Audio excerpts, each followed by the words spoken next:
El día que todo cambió, yo estaba metido bajo el fregadero de la cocina, intentando arreglar una tubería que goteaba. Era sábado por la mañana, de esos tranquilos, y Laura acababa de volver de su mañana de pilates. Nada fuera de lo normal, hasta que pasó por mi lado para ir al baño y dejó tras de sí un olor que no conocía. No era su perfume habitual. Laura siempre usaba uno de vainilla suave, discreto, casi imperceptible. Pero aquel aroma era intenso, floral, caro. Y no venía de un probador de perfumería, eso lo supe al instante. Era el tipo de fragancia que solo te impregna si alguien ha estado muy, muy cerca de ti. Me quedé quieto, con la llave inglesa en la mano, bajo el fregadero, sin moverme. Solo escuchaba el agua caer lentamente del tubo y el sonido de Laura en el baño. Algo en mi pecho se apretó. Y no era por celos. Era por la certeza absurda y brutal de que algo no encajaba. Como cuando escuchas una canción que conoces pero hay una nota que desafina, y no puedes dejar de oírla una y otra vez. Ese día no dije nada. Terminé de arreglar la tubería, fregué el suelo, me duché. Hice como si nada. Pero a partir de ese momento, empecé a mirar todo con otros ojos. Las horas en las que estaba fuera. Las excusas. Los silencios. La ropa que antes dejaba tirada y ahora colgaba con esmero. Todo tenía otro color. Pero lo que más me dolía no era la sospecha. Era el miedo de estar convirtiéndome en uno de esos tipos que sospechan de su mujer sin pruebas, el típico paranoico. Me prometí a mí mismo no hacerme películas. Hasta que ocurrió lo del martes siguiente. Y ahí supe que no estaba imaginando nada. El martes siguiente, todo se terminó de torcer. Yo tenía la mañana libre porque el cliente con el que iba a reunirme había cancelado a última hora, así que decidí aprovechar para adelantar unas cosas desde casa. Laura, como cada martes, salía a eso de las 9:15. Siempre decía que los martes eran el peor día, clases dobles con alumnos de segundo y una reunión con la jefa de estudios que, según ella, era una tortura constante. Me dio un beso rápido en la mejilla y se marchó. Yo seguí delante del ordenador, con una taza de café que se me estaba enfriando, pero no tardé en distraerme. No porque tuviera la cabeza en otra parte, sino porque escuché que la puerta del portal volvió a sonar apenas 20 minutos después. Pensé que sería un vecino, pero entonces vi una sombra pasar por delante de nuestra ventana. No era el repartidor ni el cartero. Era Laura. Me levanté sin hacer ruido y fui hacia la entrada. Me asomé por la mirilla. Estaba allí, de espaldas, justo en la puerta del piso de enfrente, el 2B. Lo supe porque reconocí su chaqueta, y por el moño improvisado que siempre se hacía cuando no tenía ganas de peinarse. Estaba tocando al timbre con una seguridad que me sorprendió. Nunca había mostrado ningún interés por hablar con los vecinos. Y mucho menos con Martín, el tipo del 2B, un divorciado que había llegado al edificio hacía unos 4 meses. Siempre saludaba con desgana, vivía solo, y trabajaba desde casa según lo que él mismo me dijo una vez en el ascensor. Laura no llevaba apuntes, ni carpeta, ni bolso de trabajo. Solo el móvil en la mano. Y una sonrisa. Martín abrió la puerta. No me hizo falta escuchar nada. Bastó con ver cómo ella entraba sin decir palabra, sin mirar a ningún lado, con una familiaridad que no tenía nada que ver con un saludo entre vecinos. Cerraron la puerta y yo me quedé allí, al otro lado del pasillo, completamente congelado. Volví al salón como si caminara en automático, cerré la ventana, y me senté. No supe cuánto tiempo pasó. No podía procesar lo que acababa de ver. No había margen para el error. Laura había salido fingiendo ir al trabajo, y 20 minutos después estaba entrando en el piso de un hombre al que, hasta donde yo sabía, apenas conocía. No me llamó, no mandó ningún mensaje, nada. Durante horas no supe qué hacer. No podía llamar a nadie. ¿Y qué iba a decir? Que mi mujer entró en el piso de enfrente y que sospechaba que me estaba engañando. Era tan ridículo como doloroso. Al cabo de unas 2 horas, escuché el sonido inconfundible de la puerta del 2B cerrándose de nuevo. Me levanté, despacio, y fui hasta la cocina para ver si pasaba por la calle. Pero no fue por ahí. Escuché el ruido de las llaves en nuestra cerradura. Laura entró como si nada. Traía una bolsa de pan en la mano, probablemente comprada en la panadería de la esquina, y llevaba esa misma sonrisa suave que se pone cuando quiere evitar preguntas. Me saludó con un beso más frío de lo habitual y fue directa al baño. No sé si se dio una ducha. Lo que sí sé es que salió como si el día apenas acabara de empezar. No aguanté más. No podía seguir fingiendo. Cuando volvió al salón, le pregunté, sin rodeos, ¿dónde has estado esta mañana? Ella se paró en seco, con la bolsa aún en la mano. Me miró, como si no supiera si era una broma o una trampa. Tardó unos segundos en responder. He ido a por el pan, dijo. No levantó la voz, ni se mostró nerviosa. Fue justo esa tranquilidad la que me encendió por dentro. ¿Y antes de eso, también se compra pan en casa de Martín? El silencio fue brutal. Vi cómo sus ojos se abrían apenas 1 milímetro, como su boca se tensaba. Me di cuenta en ese momento de algo más jodido aún, no se sorprendió. No reaccionó con un ¿qué dices? O un ¿de qué hablas? Se quedó en silencio, analizando qué decir. Eso fue todo lo que necesité para confirmar que lo que vi no era una locura mía. Que mi mujer me estaba mintiendo. No es lo que piensas, dijo al fin, y me dieron ganas de reír. Una frase tan gastada que debería estar prohibida. Solo fui a hablar con él de algo que tiene que ver con el instituto, continuó, su hija estudia allí y necesitaba, no terminó la frase. Sabía que no tenía sentido.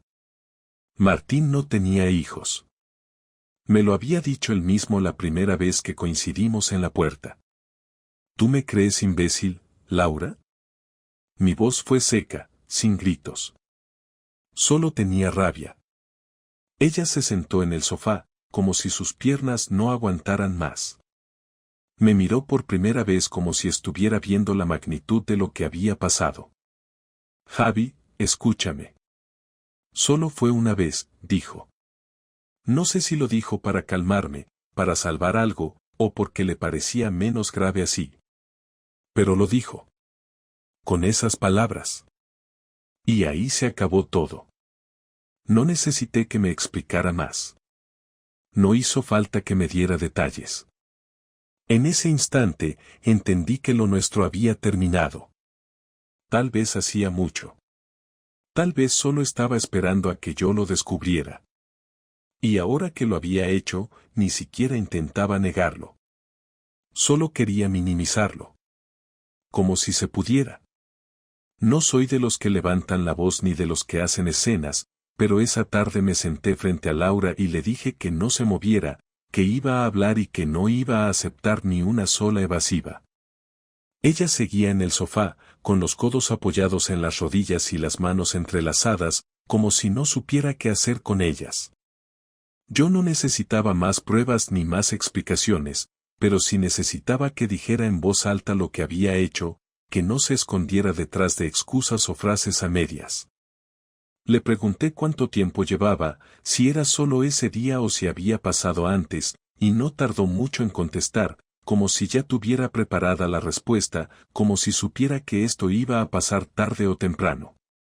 Me dijo que no sabía cómo había empezado, que no lo planeó, que una cosa llevó a la otra, y que fue hace unas semanas, después de que Martín le ayudara a arreglar unas cosas del ordenador del instituto, que hablaron, que se tomaron un café, y que desde entonces se veían de vez en cuando. Usó la palabra conectar, como si eso justificara algo, como si encontrar conexión con alguien fuera una excusa para romper un matrimonio. Le pregunté si se acostaron. No gritó, no lloró, solo dijo que sí, que ocurrió 2 veces. Yo sabía que mentía. No hacía falta ser un genio. El tipo vivía enfrente, y Laura no era de esas que se lanzaban a una cama después de 2 cafés. Había una rutina ahí, una frecuencia. Pero no quise entrar en detalles. No tenía fuerzas para escuchar cada vez, cada gesto, cada encuentro. Le pregunté si se lo había contado a alguien. Dijo que no. Ni a su hermana, ni a su amiga del trabajo, ni a nadie. Dijo que se sentía sola, que yo ya no la miraba como antes, que sentía que vivíamos en la misma casa pero en mundos distintos, que ella necesitaba sentirse deseada, viva. Le dije que eso era una excusa barata, que no puedes justificar una traición con el aburrimiento, que si se sentía sola, tenía boca para hablar, que si necesitaba cambiar algo, no hacía falta abrirle las piernas al vecino. Entonces levantó la voz por primera vez. Me dijo que no la entendía, que la trataba como si fuera una delincuente, que no era tan simple como abrir las piernas, que no todo se reduce a sexo. Me reí, no porque hiciera gracia, sino porque la frase era ridícula.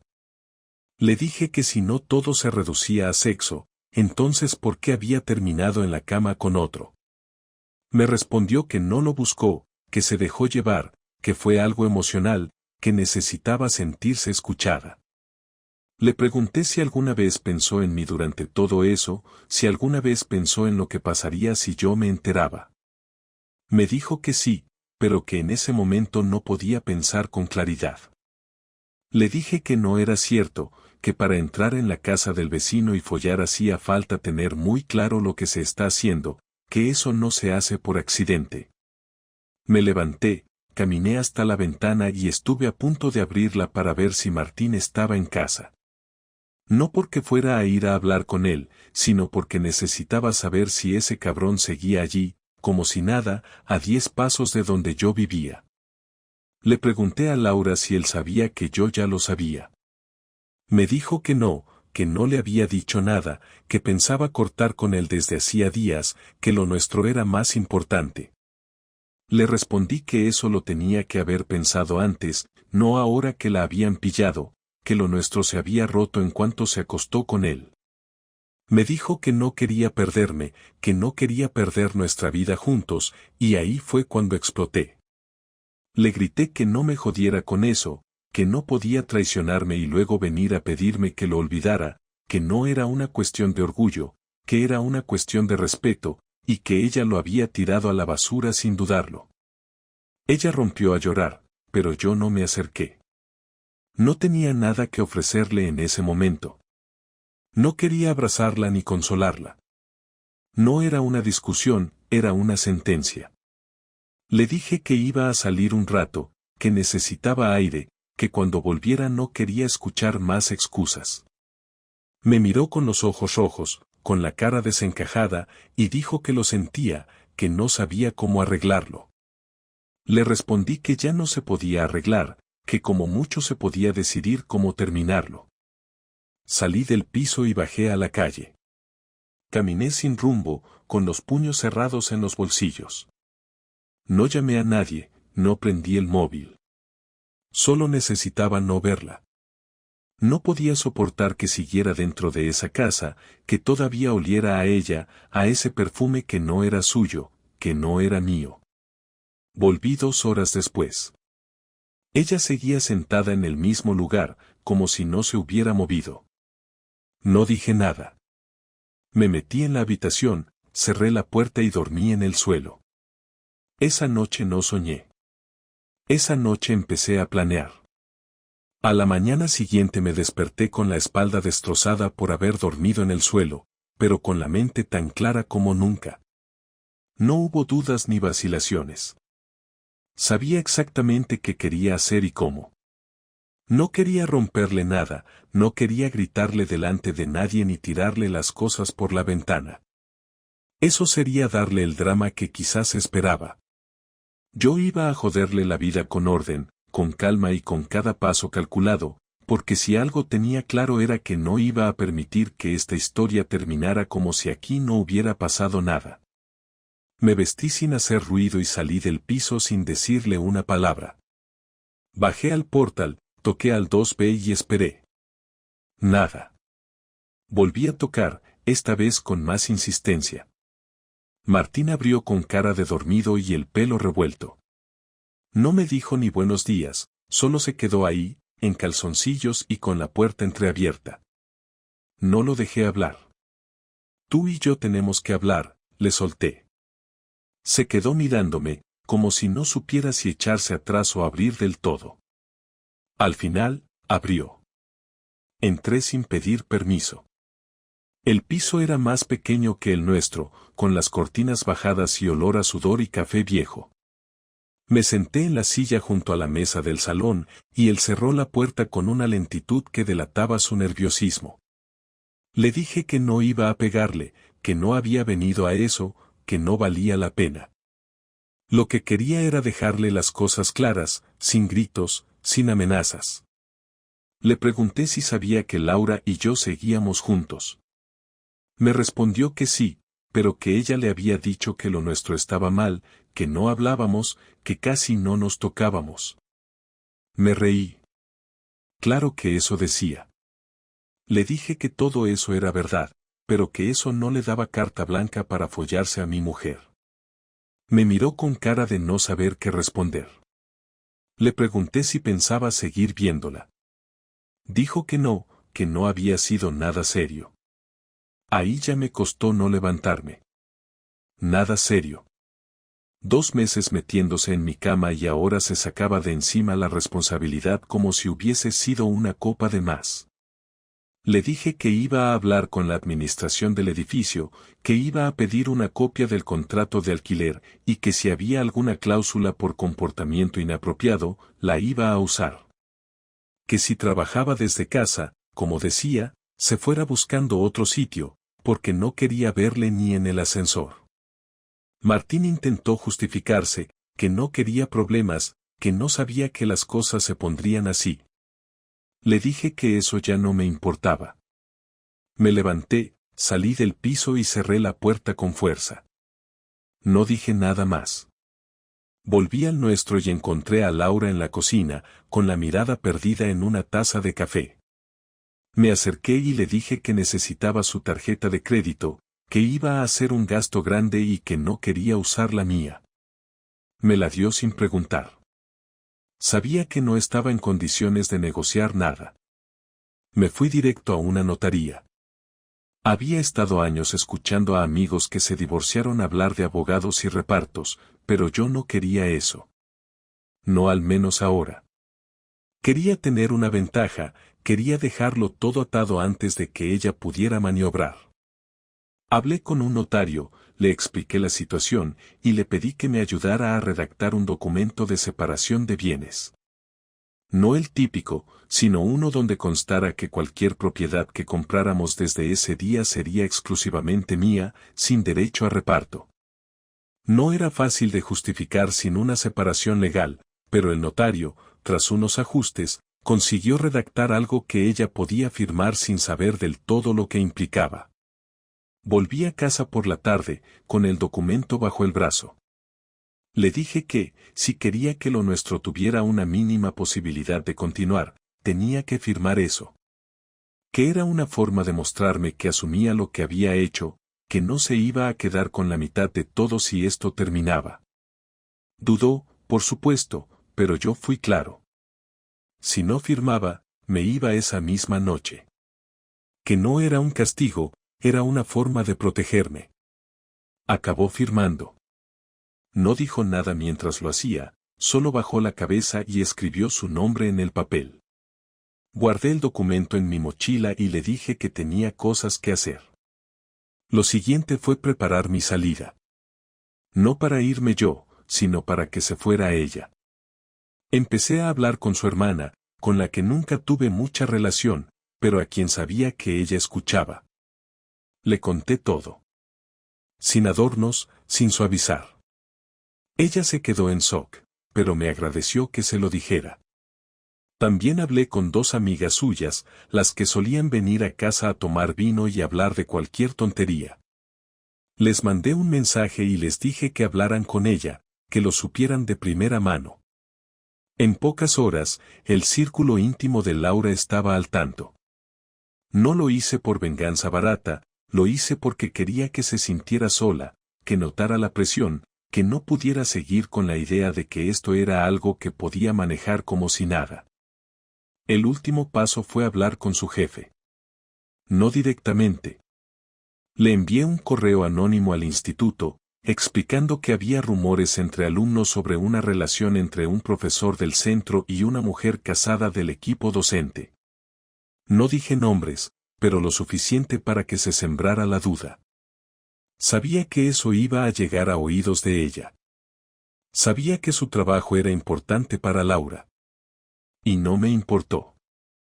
Me senté esa noche en el sofá, con una cerveza, y sentí que por primera vez desde que todo empezó, había hecho algo. No solucionado nada, pero al menos tomado el control. Sabía que ella lo iba a notar. Que iba a empezar a entender lo que era quedarse sin aire en su mundo perfecto. Y me alegré. Porque a veces, la única forma de vengarte sin ensuciarte las manos, es dejando que todo lo que ellos construyeron en la mentira, se les caiga encima sin que tú muevas un dedo. Pasaron 3 días sin que habláramos más que lo necesario para no parecer dos desconocidos viviendo en el mismo piso. Yo seguía con mi rutina, salía temprano, volvía tarde, y evitaba cualquier conversación que no fuera estrictamente práctica. Laura me miraba a ratos como si quisiera decir algo, pero no se atrevía. Tal vez esperaba que yo la perdonara solo por aguantar en silencio, tal vez confiaba en que el tiempo suavizara las cosas, pero lo único que lograba era hacer más evidente la distancia. El jueves por la noche, después de cenar en silencio, ella dejó el plato en el fregadero sin lavarlo, como si buscara que yo le dijera algo. No le dije nada. Me senté en el sofá y puse la televisión con el volumen bajo. A los 15 minutos, vino y se sentó a mi lado. No me miró, solo se quedó ahí, con las manos en el regazo, mirando hacia el suelo. Tenemos que hablar, dijo. No respondí, solo bajé el volumen y esperé. No tenía energía para iniciar otra discusión, pero sabía que era inevitable. Ella tardó en continuar.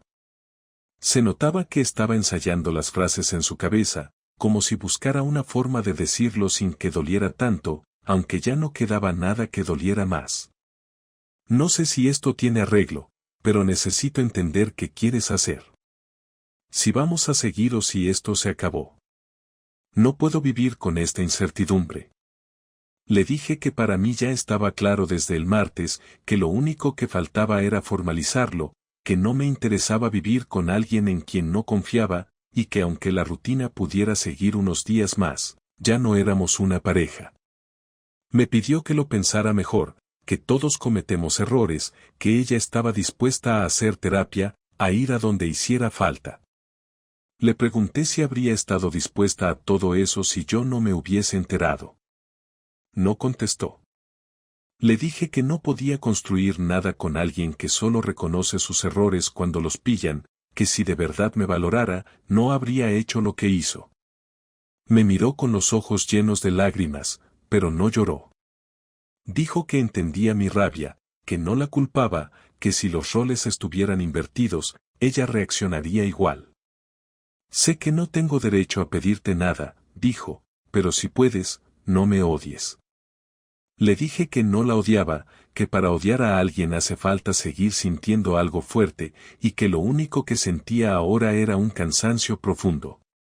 Le dije que no iba a hacer de esto un circo, que íbamos a dividir las cosas con calma, que podía quedarse en el piso hasta que encontrara dónde irse, pero que no esperaba más conversaciones como esta.